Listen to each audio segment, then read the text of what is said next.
Hi, I'm back. And so are you. Welcome. Today, we're going to have the last book, the fourth book, in the stories about Rosa that started with A Chair for My Mother. And today, everybody's back. Rosa, her mom, Grandma, the Oak Street Band, Uncle Sandy and Aunt Ida. Even Josephine, the diner's owner, is mentioned. And this one is called A Chair for Always. Not A Chair for My Mother, A Chair for Always. So, in this one, I need you to pay attention to how are people showing love to each other in their family. Okay? Are you ready? Let's find out what happens. Let's read. A Chair for Always, written and illustrated by Vera B. Williams.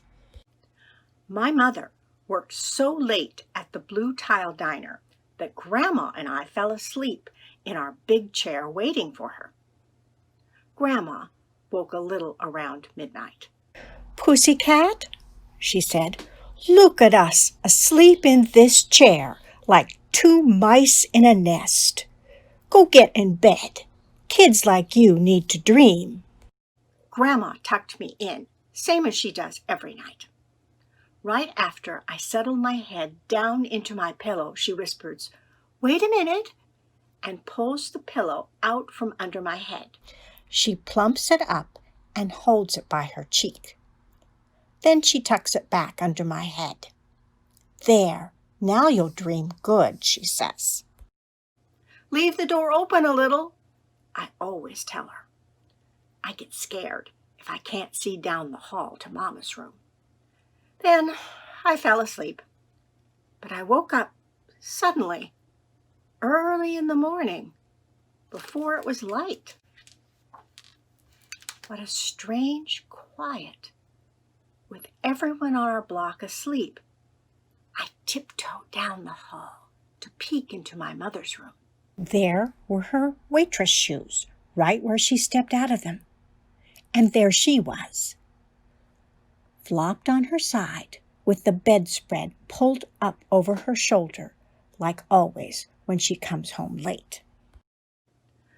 So, everything was all right, and I was going to sneak in next to her and go back to sleep. But I heard a door scrape open upstairs, where Uncle Sandy and Aunt Ida live. Then footsteps, and Aunt Ida's voice. It woke my mother right up. Grandma's light went on. Then the phone rang, and I heard Grandma say, "I'll be up in a minute." Mama came rushing and bumped right into me. "It's only 4 a.m, she said, and pushed me into her room. "There, sleep in my bed. It's all warm already." "Where are you going?" I asked her. "What's wrong?" "Wrong?" She laughed. "Aunt Ida's baby is starting to get born." I jumped up. "I'll come too," I called after her. "No way. You stay right here. Wish really hard for an easy birth for the baby and your auntie." "But I want to help too," I said. "That's my cousin in Aunt Ida's belly." My mother hesitated a second. "Please," I begged. "You're too young," she told me, "but I promise I'll come and get you the minute the baby is born.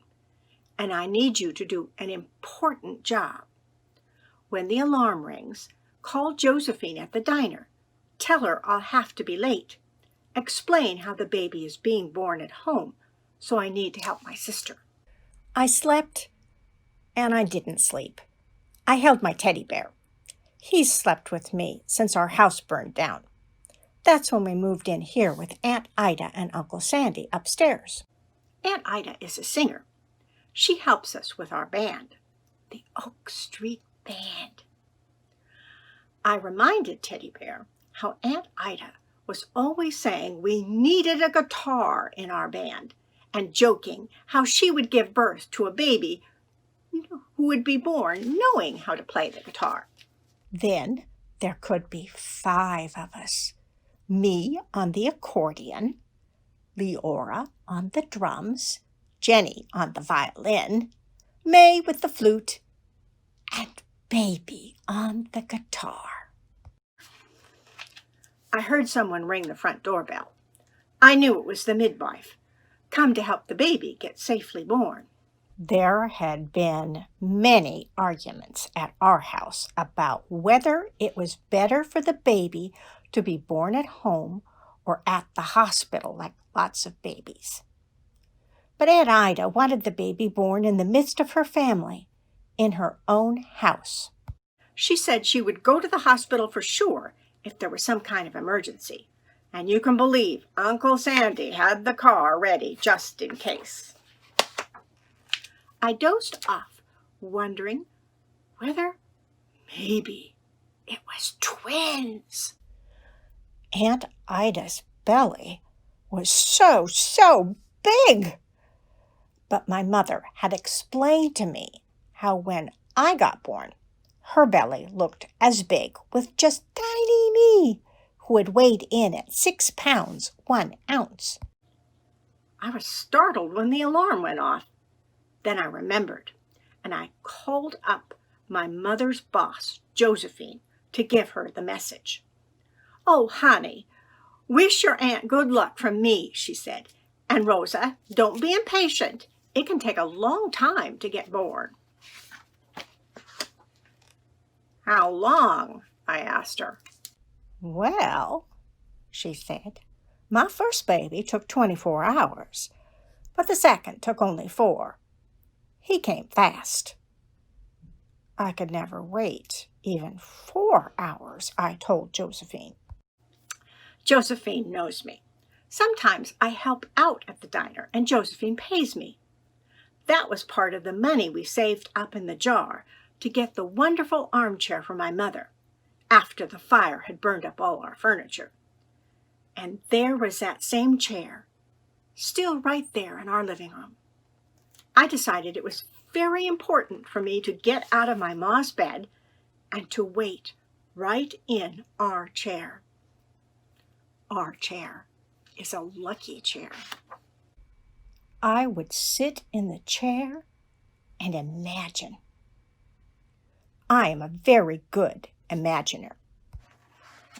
Now, I imagined a tiny baby that would look a lot like me, though the Well Baby Clinic already informed Aunt Ida and Uncle Sandy that their baby is a boy. I do love Uncle Sandy, so we should name the baby Benjamin, which is Uncle Sandy's real name. A boy would keep Uncle Sandy company. Sometimes, when we're all having dinner together, Uncle Sandy looks around and says, "Females, as far as the eye can see." A boy. Yes, a tiny boy. I imagined him with his tiny guitar. I could see it already, hidden right in his ear when he was born, which made me laugh. I imagined filling up our money jar again. Someday we could buy him a bigger guitar and a keyboard for me. I imagined teaching him to read, taking him to the library, getting him a tiny strawberry ice cream cone. I imagined arguing with him and telling him that I was right because I was older. I imagined and imagined myself right to sleep. "Rosa, Rosa, wake up," my mom said.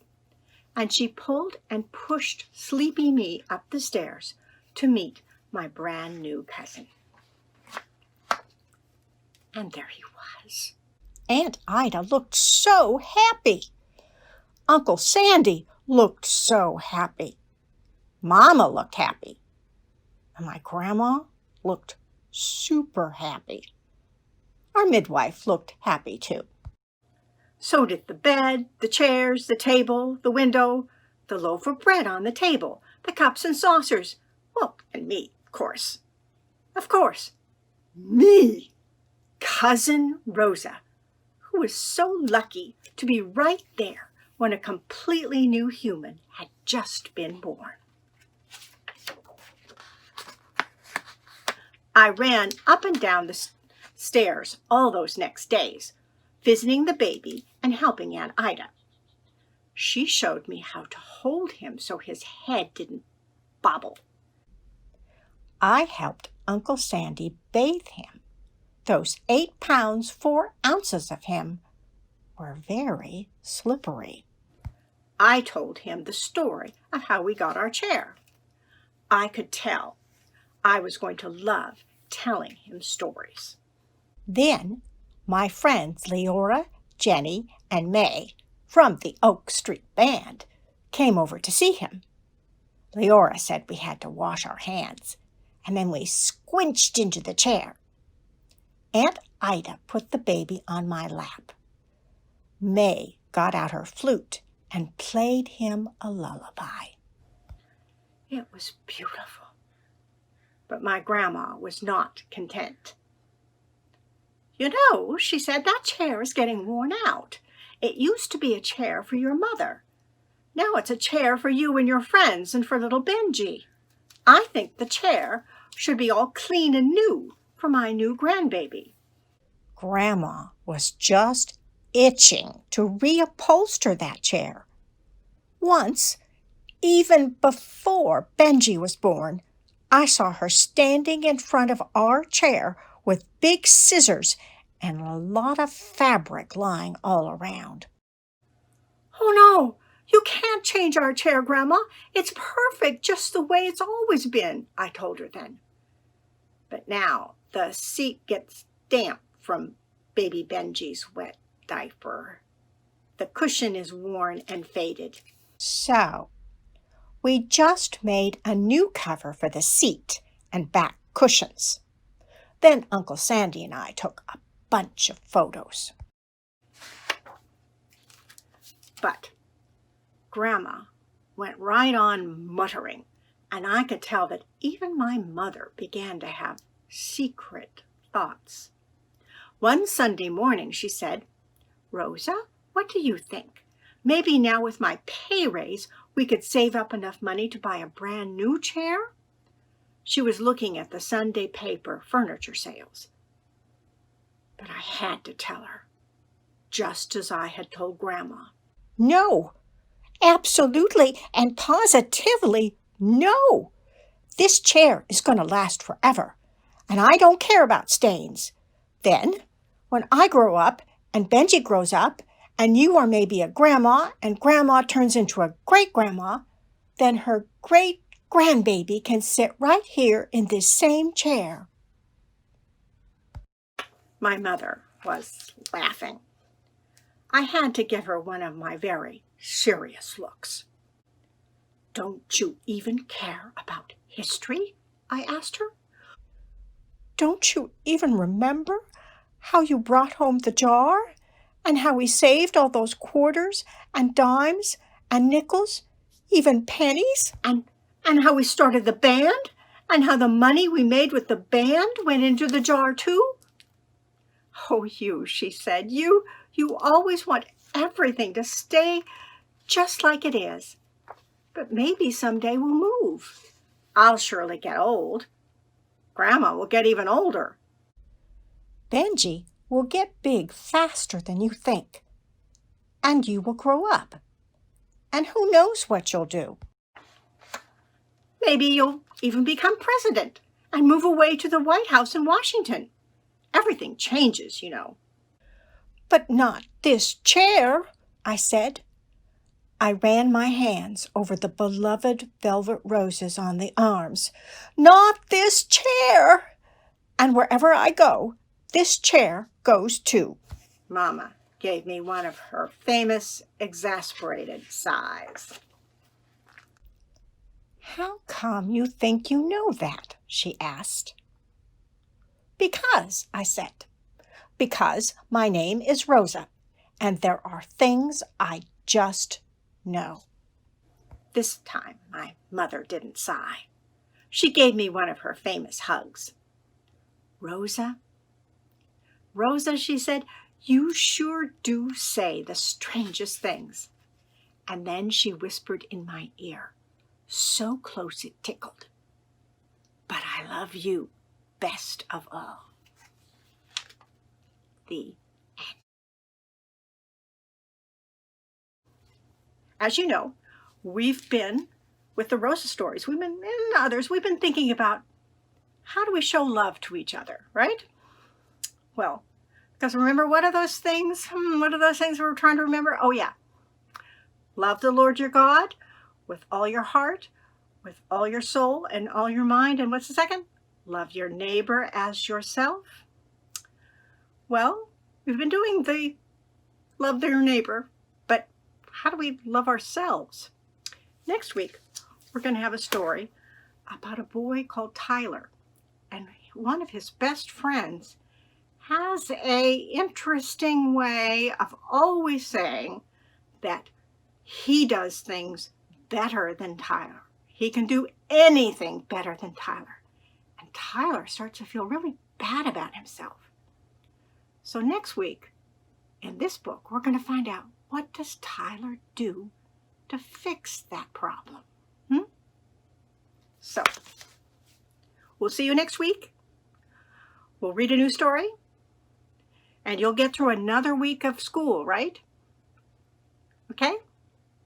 Remember, what is it? Jesus loves you. And we're just happy that you are part of our church family, because you are our church family. Okay? Bye-bye. See you next week.